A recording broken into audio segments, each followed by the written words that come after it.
I'm Dr. Alyssa Watson. And I'm Dr. Beth Molleson.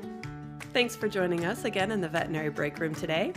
These are short conversations where Dr. Beth and I just chat informally about relevant topics in veterinary medicine. And today we are talking a little bit about Myers-Briggs personality testing.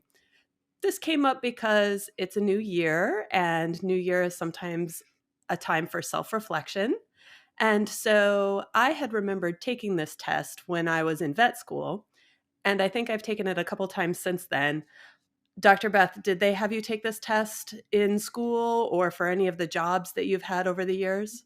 Yes, I remember taking it in school. I think it was first year, like part of the onboarding orientation process, and then took it for this job. Actually, it was kind of same thing, kind of part of the onboarding process. And you're better than me, Alyssa, and I didn't remember what my letters were. But anyway, go ahead, tell our audience what it's all about.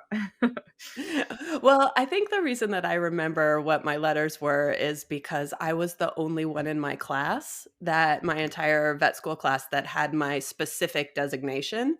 And I remembered hmm thinking, and it was first year for us too. We were in the anatomy lab when we took this test, and I remember just thinking, "Oh my gosh, I'm different." Is that a Nothing good like thing? singling you out. Yeah, the first day of vet school. It's just But my personality type, and a little later in the episode we can talk about our particular personality types if you don't mind sharing. My particular personality type is a little rare, so I think it says it's something than less than 3% of the population. So I'm a little oddball, and that's okay. So for those of you that don't know, the Myers-Briggs type indicator or personality test was fashioned by two women. It was a mother and daughter and I think I'm not sure how long ago it was. I should have researched this a I little think it bit was better like the before. 1920s, I That's what think. I was thinking too. I It was was a thinking about while the ago. Yeah. 1920s. Yes.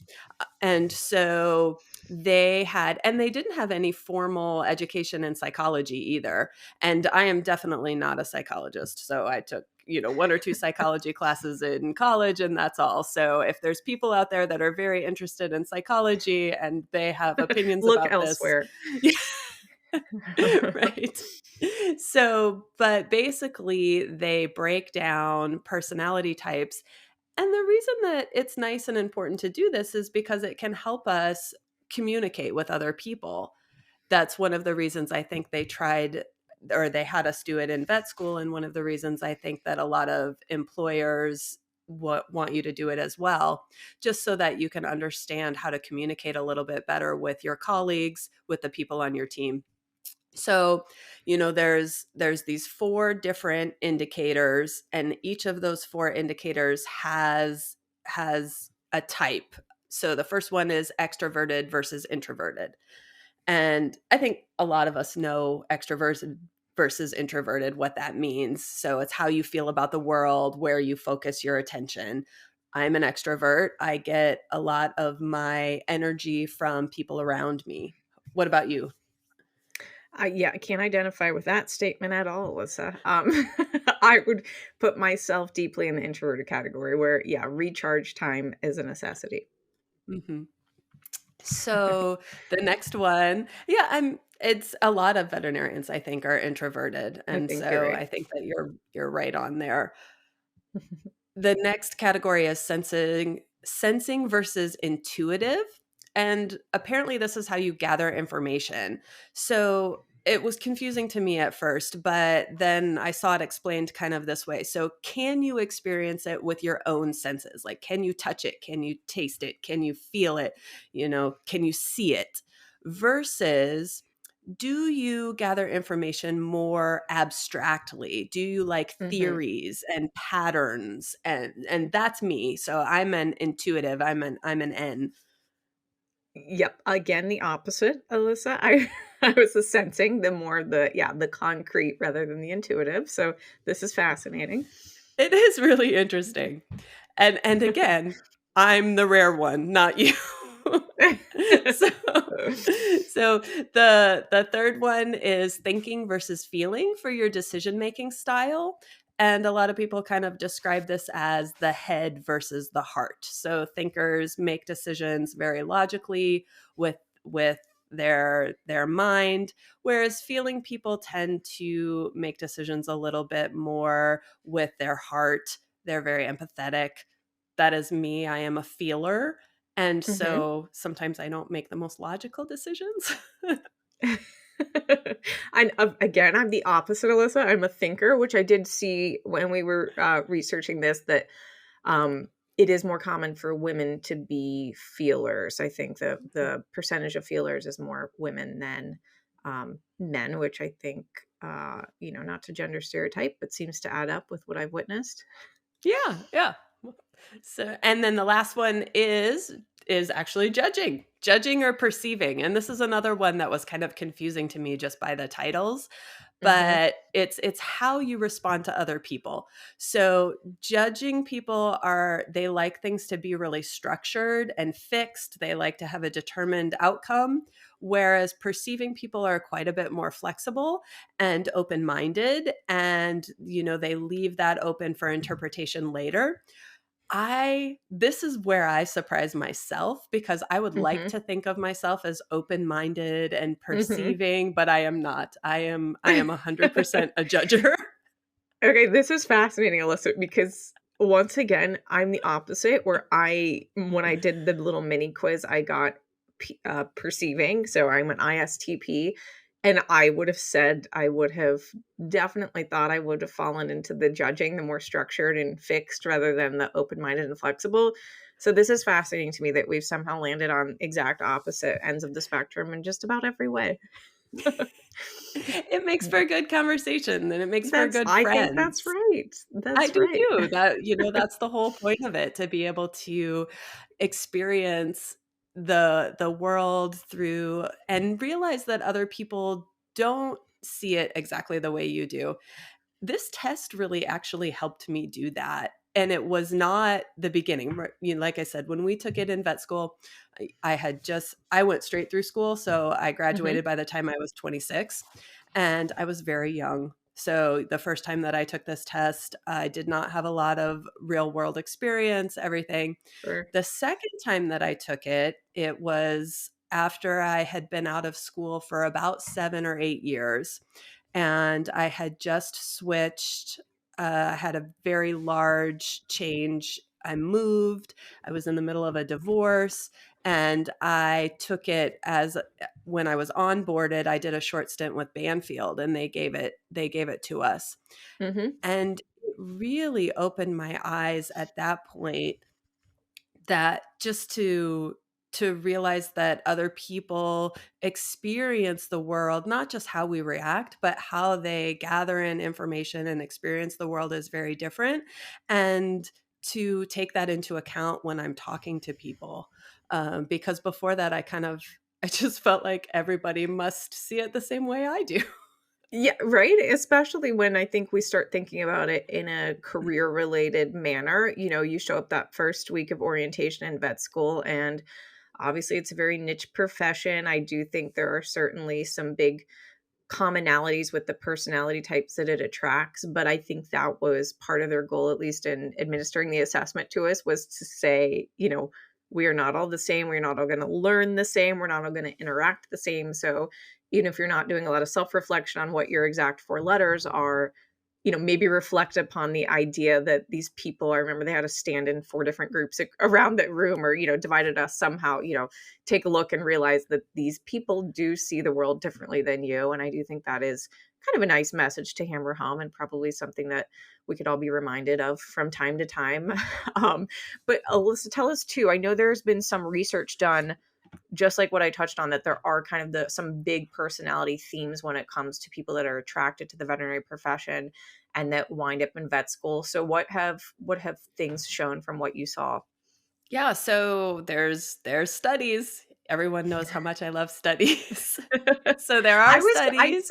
I saw the studies you looked at, and I was honestly shocked that, I mean, it was kind of cool that enough people care about this and put enough stock in it to be doing those studies. So sorry to Mhm. interrupt. So tell us what the Oh, study no, showed. no, it's great. There were just a couple studies that I found.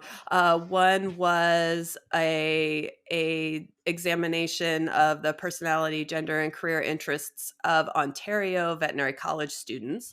So that one was also administered to students. And then I saw another interesting, and this was just a really quick search. I'm sure that there's a lot more Mhm. info out there if you wanted to dive into it and if you thought it was interesting. There was another study though that I thought was really cool where they compared the personality types of veterinary students with and their animal ethical profiles, so how they felt about about animals in veterinary students, as well as they compared them to criminal justice students to see if Oh, there was fascinating. yeah, it was fascinating to see if there were statistically different in their personality types, and they actually were. So in that second study, they said that the veterinary students and the criminal justice students had different personality types. And for veterinary students, the most common was the ISTJ. So the introverted, the sensing, thinking, and judging. Those Mhm. predominated. And I did find that in a couple other places as well. Mhm. So I did find that traditionally the majority veterinary students are ISTJ, although ESTJ, extroverted, sensing, thinking, and judging personality is a close second there. And Sure. so as I was saying, that's really close to you, right? Yeah, absolutely. The thing that surprises me there is that I would have said the vast majority of veterinarians would have been marked as an introvert, but I did same thing when I was scanning that research. It surprised me that the ESTJ was almost as common as the ISTJ or whatever the case may be. And I think that's great because that's to me that's one of the great kind of conundrums of this profession is that it does draw so many introverts and that when you think at least of a clinical veterinarian, especially in small animal practice where you're seeing a lot of patients in a day, that it really is maybe not the best suited career for a lot of introverts where you're talking to, I mean, how many, other than customer service or Mhm. maybe people in the human medical profession, how many people talk to 30 plus strangers a day? And it is Exactly. draining. I'll speak for all introverts. That is draining. So anyway, that did kind of, it is just kind of an interesting, thing about our profession. I think that it does draw so many introverts. But again, like the study said, the extroverted, but more judgment, head decision makers, like we described, are pretty common as well. And one thing I saw too, Alyssa, I don't know if you ran across this, was that in the last 15 years or so, it looked like there had been, again, I thought it was cool that they were even doing this research, but it looked like there had been a shift where those introverted more sensing, thinking rather than feeling, judging individuals. There was more of a shift to where we were getting fewer thinkers and more feelers. And they were kind of discussing why that might be. And I think kind of the main hypothesis was that, well, part of it was women are Mhm. a higher percentage of the profession, but they said when they looked at the statistics that it wasn't couldn't account just for the gender change, but Right. They that said they it were seeing more men feelers as well. yeah. And it seemed like they were kind of tracing it back to the fact that the profession has kind of gone from more of an agricultural background to more of that companion animal Mhm. attraction, which I just thought that whole thing was fascinating. It is. It's really interesting. And taking this information and then turning around and applying it to, how can this help us every day in practice? Because we know that one of the big stressors that people experience is issues with communication. It's one of the Mhm. things they always come back to. We've talked about this a little bit before, things like making mistakes or board complaints. A lot of times that comes down to communication, and so anything that we can do in order to improve the way that we talk with our colleagues as well as with our clients is going to benefit the whole profession. Yeah, absolutely. And being aware of, we talk about this test and we talk about how we've had it administered at various places of employment and even the idea of the fact that it's interesting to know what the people you work with are. So to know, what your support staff, what their personality types are. And it was interesting because as you look at Myers-Briggs and what their goals are, they make it explicitly clear that they do not want the assessment to be used for like hiring purposes or selection purposes, that is not their goal.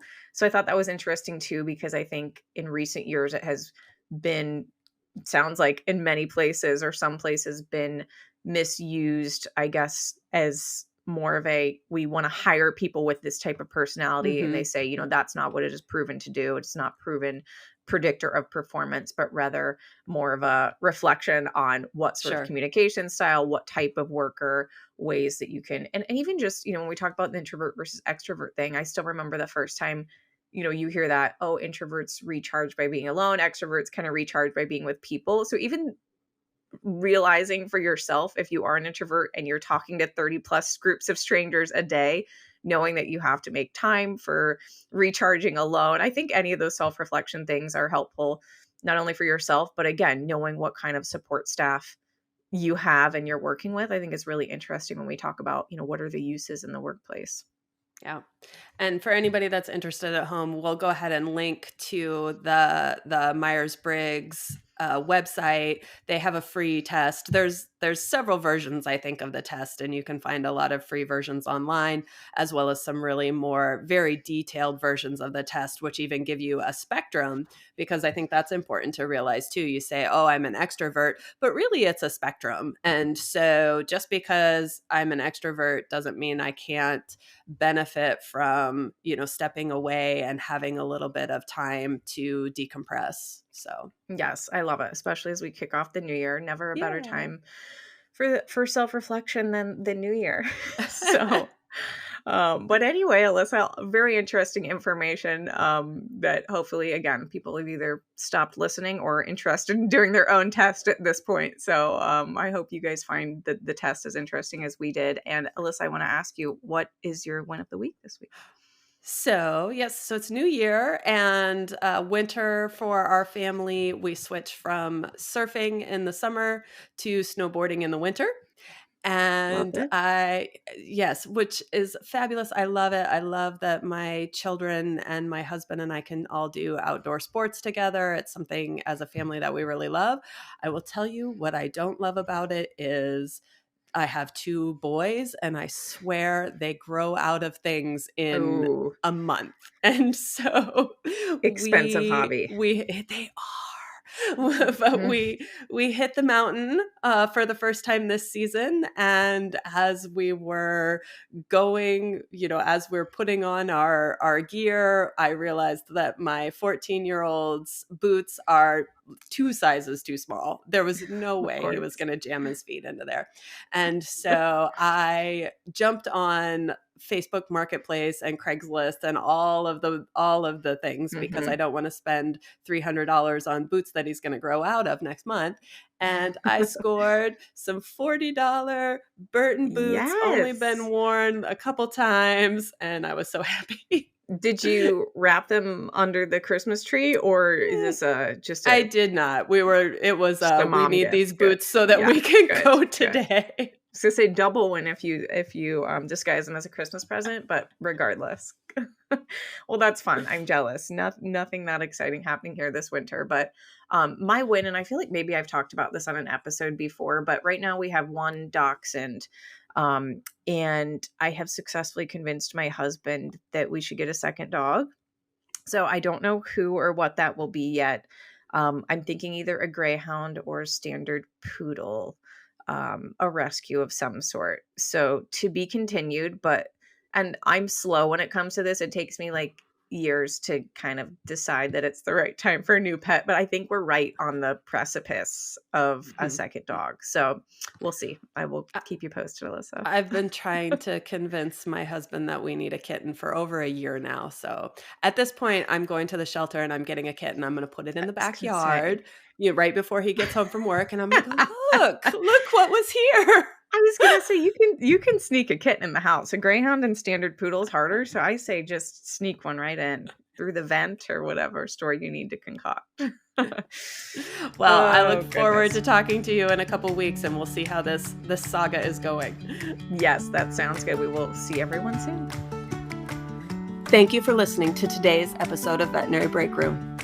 If you enjoyed today's episode, you can find us wherever you listen to your favorite podcasts. While you're there, make sure you subscribe, rate, and review. You can also listen to podcasts on our website at cliniciansbrief.com/podcasts or drop us a line at podcasts@briefmedia.com. Veterinary Breakroom is a Brief Media production, produced by Alexis Ussery, with sound by Randall Stupka, and co-hosted by Dr. Alyssa Watson and Dr. Beth Molleson.